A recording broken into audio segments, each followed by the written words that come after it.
அடுத்த நிகழ்வாக முத்திரை பயிற்சி சிறப்பா முத்திரை பயிற்சி அளிச்சிட்டு இருக்காரு ஜெய்கணேஷ் அவர்கள்.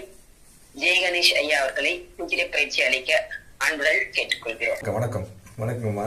இன்னைக்கு நம்ம தொண்டை சக்கரத்துக்கான முத்திரை பயிற்சி பார்க்க போறோம். இது விசுக்தி சக்கரத்துக்கானது. இந்த விசுக்தி சக்கரத்தின் மூலமாக நமக்கு பேச்சு குறைபாடு இருக்கிறது, அதுக்கப்புறம் தொண்டையில் இருக்கக்கூடிய கபம் கரைகிறதுக்கு, அதோடு சேர்ந்து தைராய்டு கிளாண்ட் நல்ல ஆக்டிவேஷன் ஆகிறதுக்கான முத்திரை.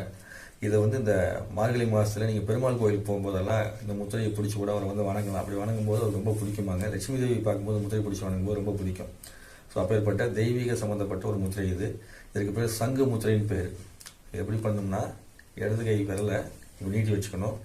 வச்சுட்டு உங்களுடைய வலது கை கொண்டு இப்படி ஹோல்டு பண்ணிக்கணும். ஹோல்டு பண்ணி இந்த பகுதி வலது கொடி இந்த பகுதியில் நீங்கள் என்ன பண்ணணும்னா, இதை கொண்டு இப்படி வைக்கிற மாதிரி வைக்கணும். அதுக்கு என்ன பண்ண போகிறோம், இப்படி பிடிச்சிக்கிறோம். பிடிச்சி இப்படி சுற்றி இப்படி கொண்டு வைக்கிறோம். இப்படி கொண்டு வச்சு உங்களுடைய கட்டை விரலை இந்த 4 விரலும் தொடுற மாதிரி வைக்கணும். இந்த 4 விரலும் தொடுற மாதிரி வைக்கணும். இப்படி வச்சுக்கிறோம். ஸோ இதுதான் சங்கு முத்திரை அப்படிங்கிறது. இந்த சங்கு முத்திரையை செய்யும்போது உங்களுக்கு தைராய்டு பிரச்சனைங்கிறது சரியாக தொடங்கும். அதுக்கப்புறம் நம்ம நலசிவமை பார்த்தீங்கன்னா, இப்போது கர்ப்பப்பை பிரச்சனைக்கும் அதுக்கப்புறம் ஹெரண்யா பிரச்சனைக்கும் சொன்னார். அதுக்கு உதவி செய்யக்கூடிய ஒரு முத்திரை இருக்குது. அது நம்ம ஏற்கனவே பார்த்துருந்தாலும் மறுபடியும் பார்ப்போம். ருத்ர முத்திரைன்னு பேர்.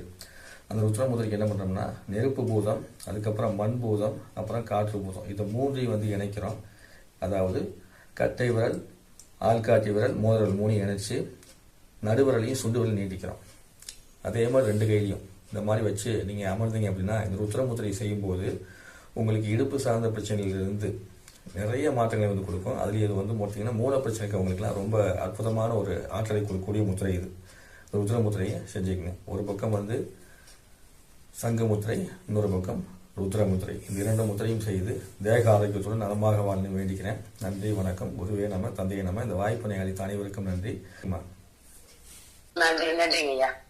நன்றி ஐயா. சிறப்பா எந்த தியானம் இருக்குது அதுக்கேற்ற மாதிரியும் பயிற்சிக்கு ஆசன பயிற்சிக்கு ஏற்ற மாதிரி முத்திரை சொல்லிட்டு இருக்காங்க. நன்றி. சம்பந்தமான முத்திரை சொன்னதுக்கு மிக்க நன்றி ஐயா. வாழ்க வளமுடன். நன்றி.